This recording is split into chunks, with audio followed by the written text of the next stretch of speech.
Hello guys, this is Satyajit Patnaik and welcome back to my YouTube channel. Today we shall be talking about Flask and we shall be seeing how to deploy a machine learning model using Flask APIs.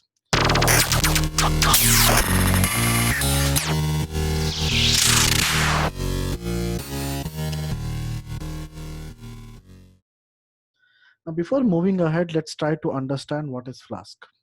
Flask is a micro web framework. It helps in building web applications. Now look at this. Apache will use WSGI file to access our Flask application.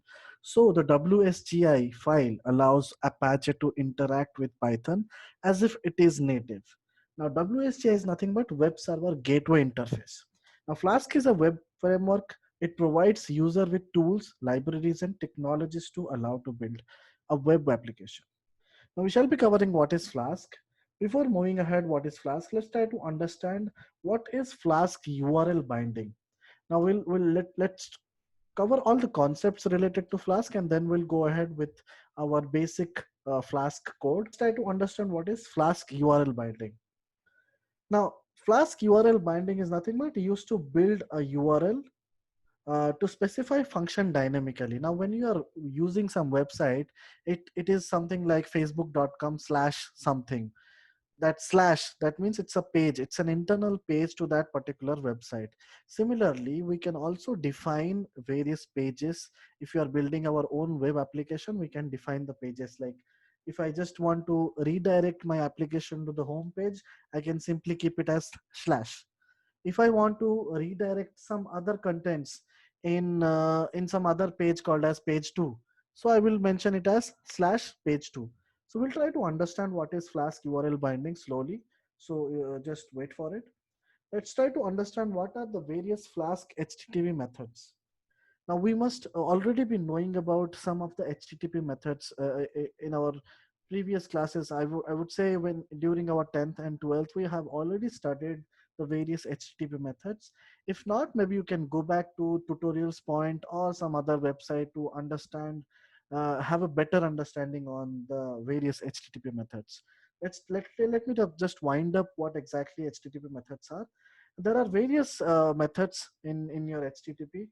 So get, post, head, put, delete. Now what is get? Get is nothing but sending data in unencrypted form to server. Now what is post? Post is used to send form data to server. Okay. Now simply get means viewing your data, right? And post means changing the data. If you want to do some changes, you can use your post methods. Head similar to get, but used without response body.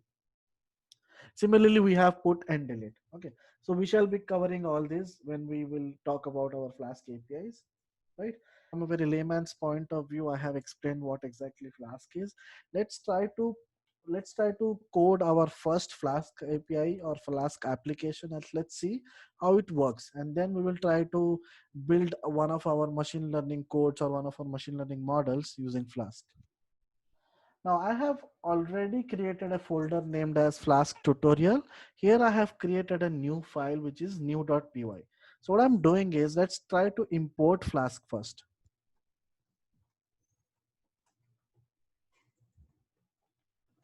As I have already imported the Flask, so I don't have to install it again. I mean, I have already installed Flask.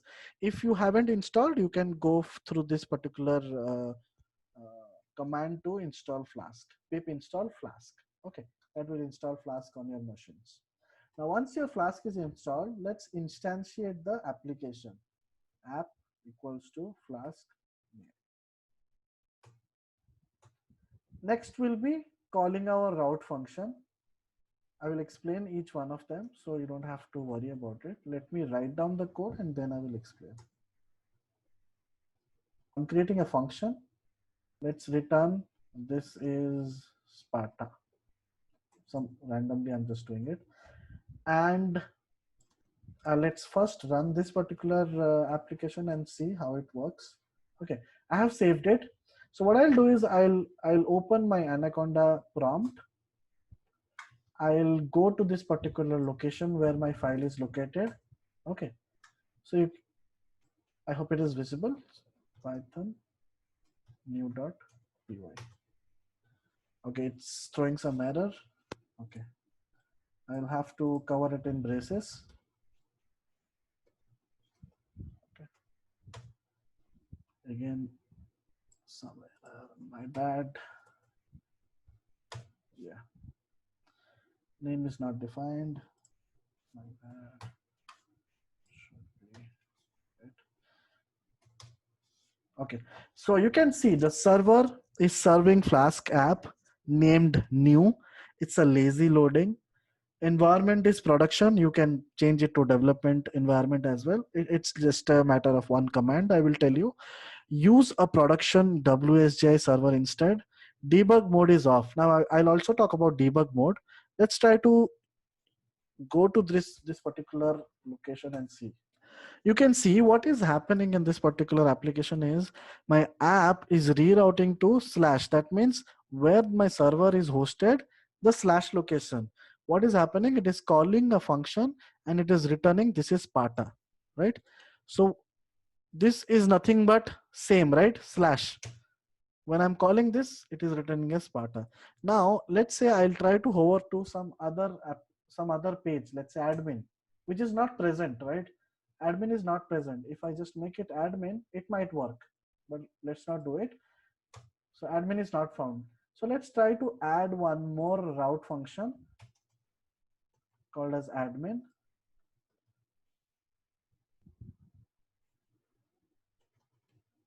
Admin is here. Okay. Now the debug mode is already off, right? So if I do some changes, it will not be impacted. So I have already saved my file. Let me open it in a different window. It will not be located because it is the debug is off. The only reason is that the debug is off, so changes are not being reflected. Let's try to turn on the debug. The command to turn on the debug is I have just closed down the server. The command to turn on the debug is flask env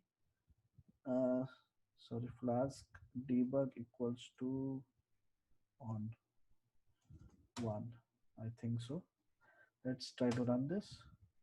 No. Wait. Set flask debug equals to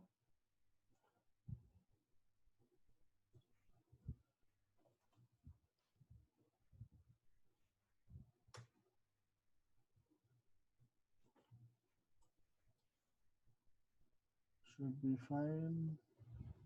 Okay, let's try to run this. Okay, my bad. So the function's name is still hello. So hello admin. Okay.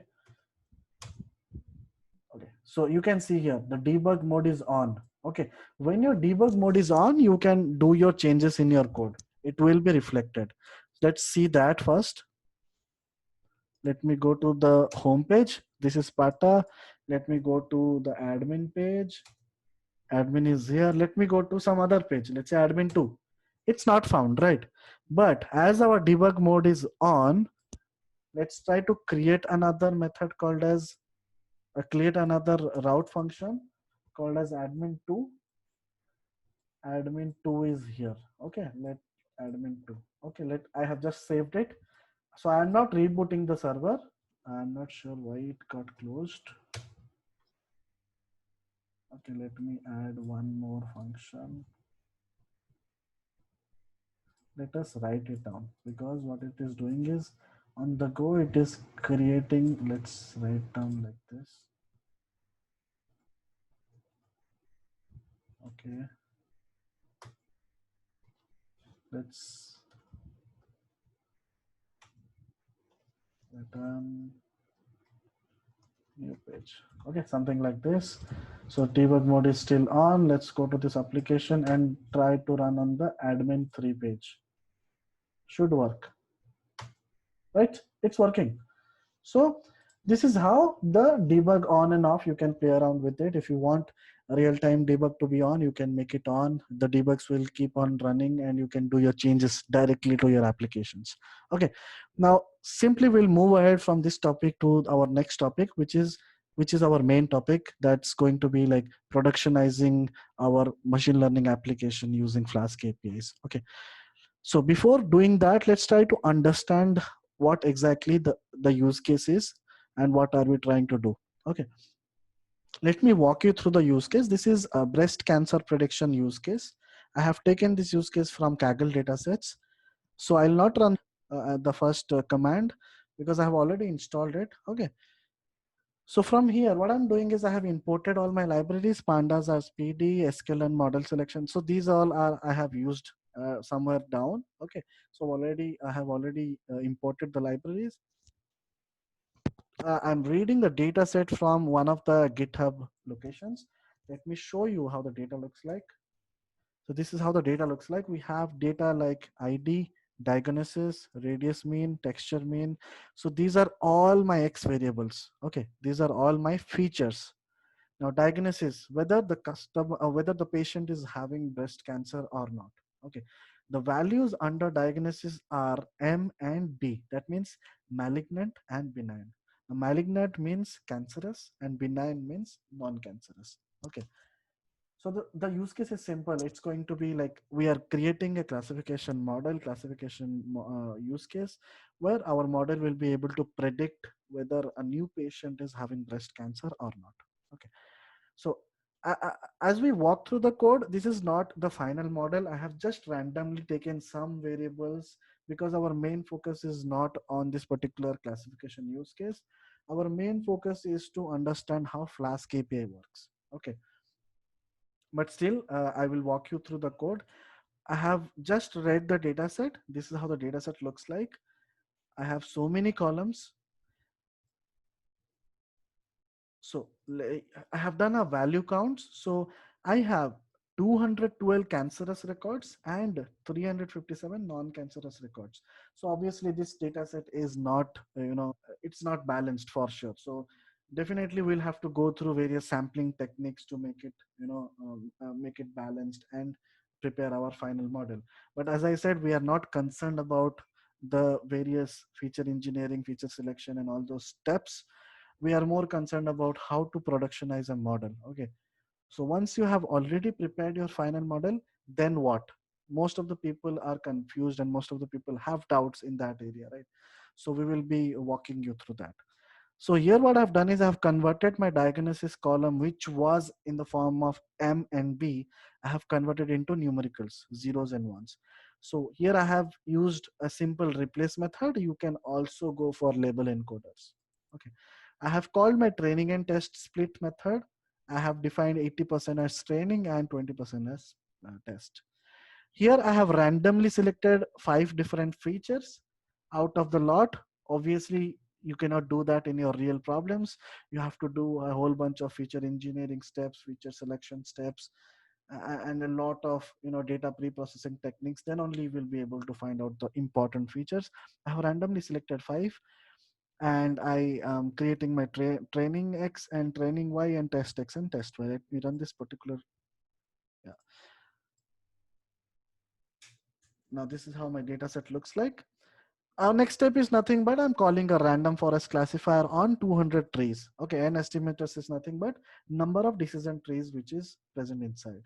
And underscore jobs -1 means I'm running it on CPUs. So I'm using -1. Okay. Now then I'm fitting the model, and once my model is fit, I'm calling my predict function. So the accuracy score is 89%. Obviously, this is an imbalanced problem set. So accuracy is not to be considered. We shouldn't consider accuracy, right? But again, I'm repeating again and again, this is not the final model.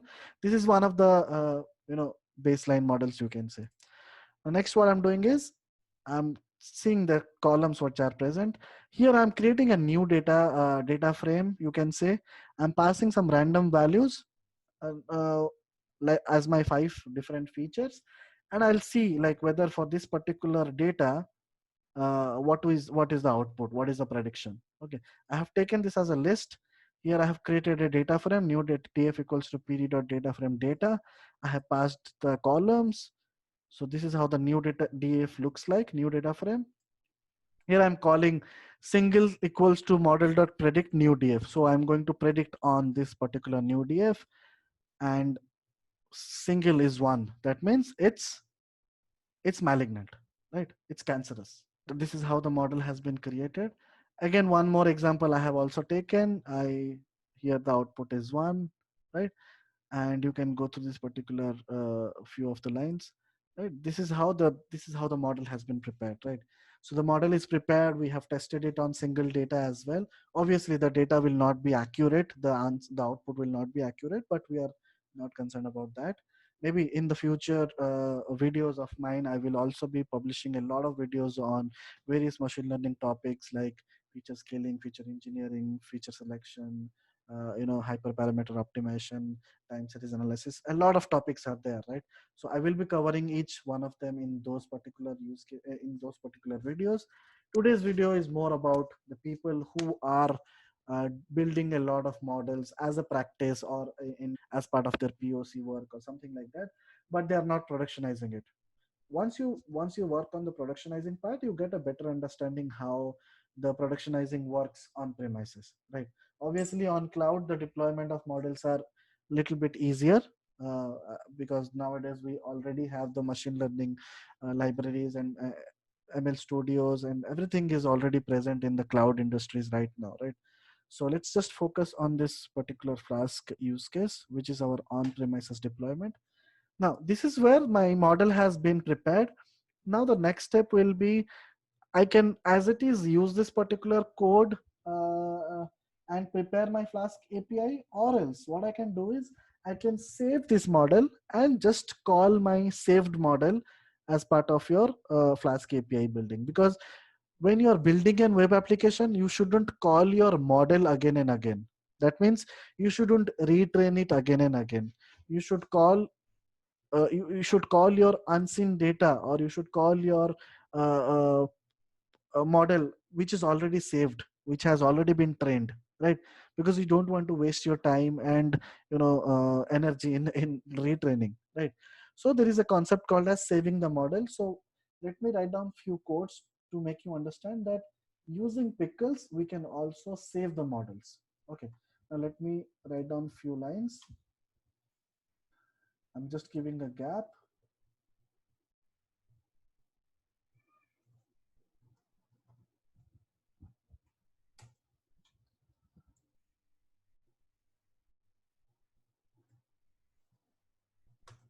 Okay, my bad. So we have to import pickle. Okay, pickle is the library. Okay, once you import the pickle, let me define my file name equals to model.sav, something like that. Okay, I have defined my file name. What I'll do is I'll call my pickle.dump and I will call my model. Where is my model? What is the name of my model? Like where I'm initiating my random. This is model equals to random forest classifier. This is my model's name. Okay, so here I'll be calling my model's name model, and then open I will call my file name. That means you have to dump your model inside this particular file name, right? Now inside your file name you can also provide some permissions, right? Write permission, right? So once this is done, your model is saved. If you can go to this particular location, if I just, you can see model.save, right? So the model has been created seconds ago, right? Now once your model is created, let's say we want to test that. Let's say let's load the model and test it on a single data set. So load model equals to pickle.load. I'll call my file name, open file name, and then RP should work. Yeah. Load model. Now load model is my final model which has been loaded. Something R equals to load model dot score.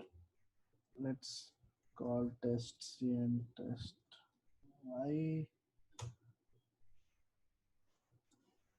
What is R? R is 89%, right? So this is how the model works. Okay, now we'll do one thing. I will simply copy this particular code, okay, whatever I have written so far, and I will create a new application for Flask. Okay, so I'll just show you the code. And this is how the code looks like. I will slowly explain you everything, right? Just ignore this particular part for the time being. Okay, let me save it. So this is my Flask API. Now you can compare it with the new.py which we had created when we created our first Flask application, right? So these are my import. You can ignore these as well. These are the import statements which will be used when we write down the codes, right? So I have imported Flask. There is a request method as well and a render template. Now what is render template? Render template is nothing but it renders a template, as in it opens a template, it opens a HTML file when calling the home method, right? So what I've done is I have created my Flask application. I have created two route methods. Both of them are same, slash slash. So in this particular slash, what happens is it loads the page. That means it returns the render template home.html. So what it does is it goes to this particular template folder and it opens the home.html. So this is how my home.html looks like. Okay. Now, if you want to see the backend code of it, how does it looks? You can simply use this template, use this particular HTML file and change it as per your needs. Okay, nothing to worry about. It's very simple. See, I have used the title here. I have used 5 different parameters, right? Texture mean, perimeter mean. We have used 5 different variables, right?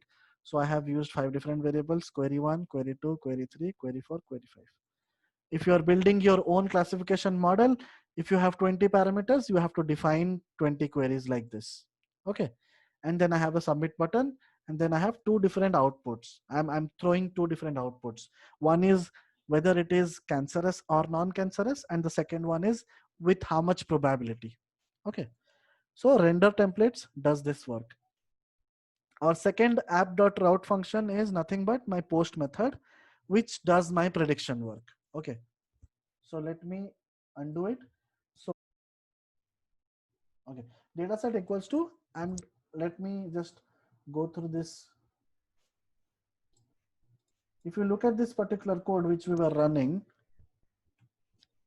I had created my dataset URL, right? It's same. I have called my dataset function. From here till here, you can see I have just copy pasted the code. This particular area has been copy pasted, right? Diagnosis.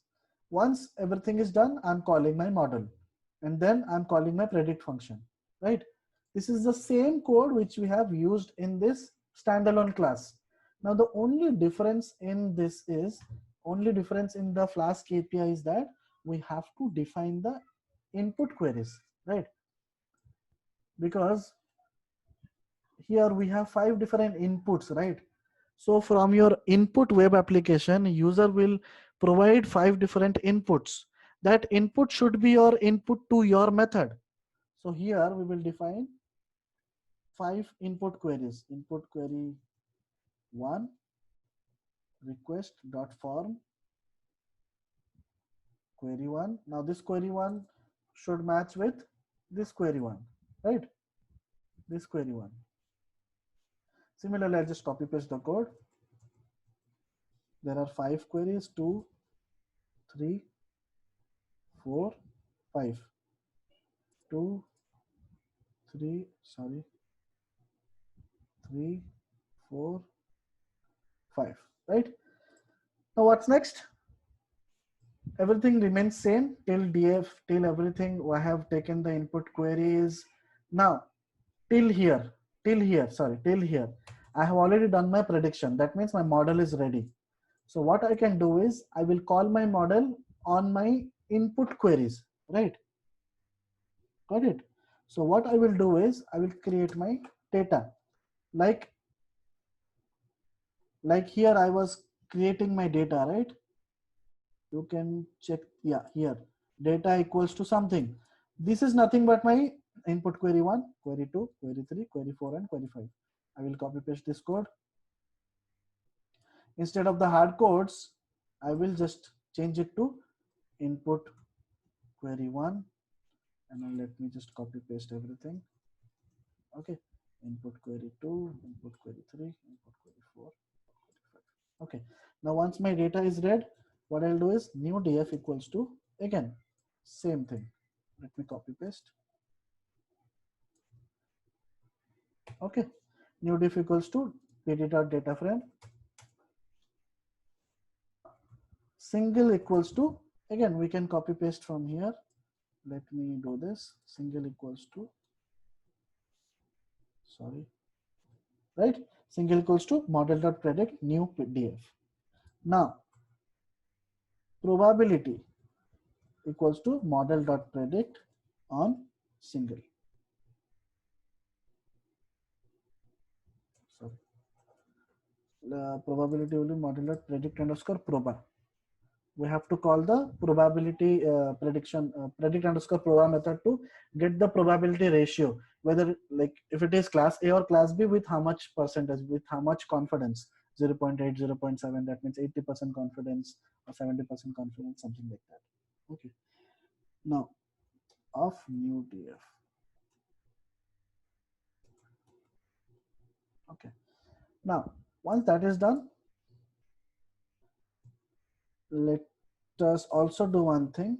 If single equals to 1, that means we have to provide two different outputs, right? Because here we are providing two different outputs. One is your prediction and one is your probability score. So O1 equals to the patient is diagnosed with breast cancer, and O2 equals to, I'll write the confidence format probability into 100. Okay, I'll just copy paste the code. I'll change it to else. Sorry, else is not diagnosed, and O2 remains same. Right now, next step is, once I have done everything, like till here, it is clear, right? I have created my model, done a prediction, then I'm passing the data, taking the inputs from the web application, whatever the user provides, right? And then I'm doing the same thing which I have done here. I'm just creating two different outputs. If single equals to 1, that means if the prediction is 1, that means it's a diagnosed with breast cancer. If not, it is not diagnosed with breast cancer, right? Now, simple. Now what I'm doing is I'm returning the render template home.html with two different outputs, my output 1 and output 2. So this is how there are two different outputs, 1 and 2, right? So I'm returning O1 and O2. My query 1 is nothing but request form query 1, query 2 is request form query 2. So I will also have to declare the number of queries which is present. Okay, let me save this particular file and try to run this. Let's go to this folder. Okay, let me close this. Let me close this.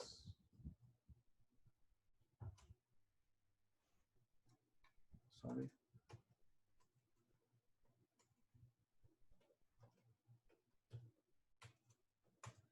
App.py. It was app.py, right? Yeah, app.py. So it has been started. Let us take this file. Okay, so this is how my web application looks like. Obviously it has not been beautified. You can definitely use some background images.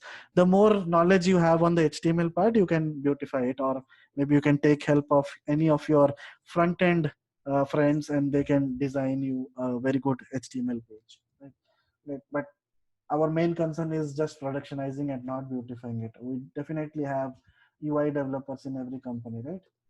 So I'm just passing some random values, submit. So this is my final output. The patient is not diagnosed with breast cancer. The confidence is 37%, right? So this is how the application looks like. This is how the Flask API integration looks like. Now, as I said, there are two different ways of productionizing, right?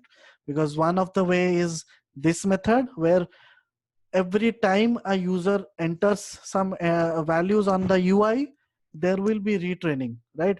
Because every time we are doing a training test split and then calling our random forest classifier, then fitting, then predicting, right? If we don't want that, what we can do is simple, just randomly remove this piece of code till here. So what you can call is model equals to,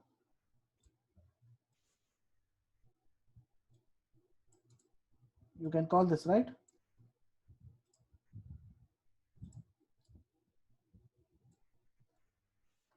Model equals to pickle.load. Now what is pickle? You can import pickle here. Okay. Pickle.load, open file name. Now let me define the file name, or else let's hard code it. The file name is nothing but model underscore SAV. Okay. Okay. Simple. Model equals to pickle.load, open model.sav, right? And here I'm calling my model.predict. So let's try to run this program and see if it is correct or not. Okay. Python.app, Python space app.py. Let me close it.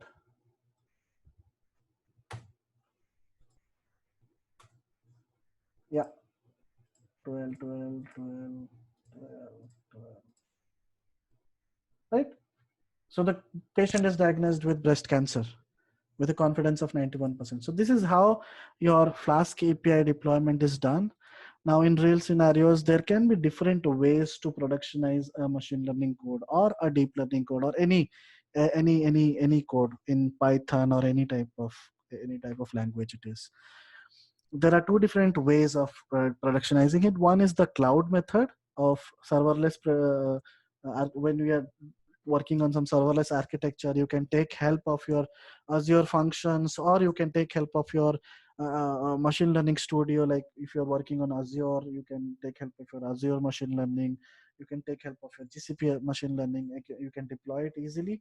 Or else, if your company is not against, I mean, it is against the cloud architectures or serverless architecture, if you have your own VM machines on your local, local servers or a local VM machine, and if you are going for productionizing on premises, then you can definitely take help of Flask APIs or else Zango APIs. So in our next video, we can talk about the Zango part.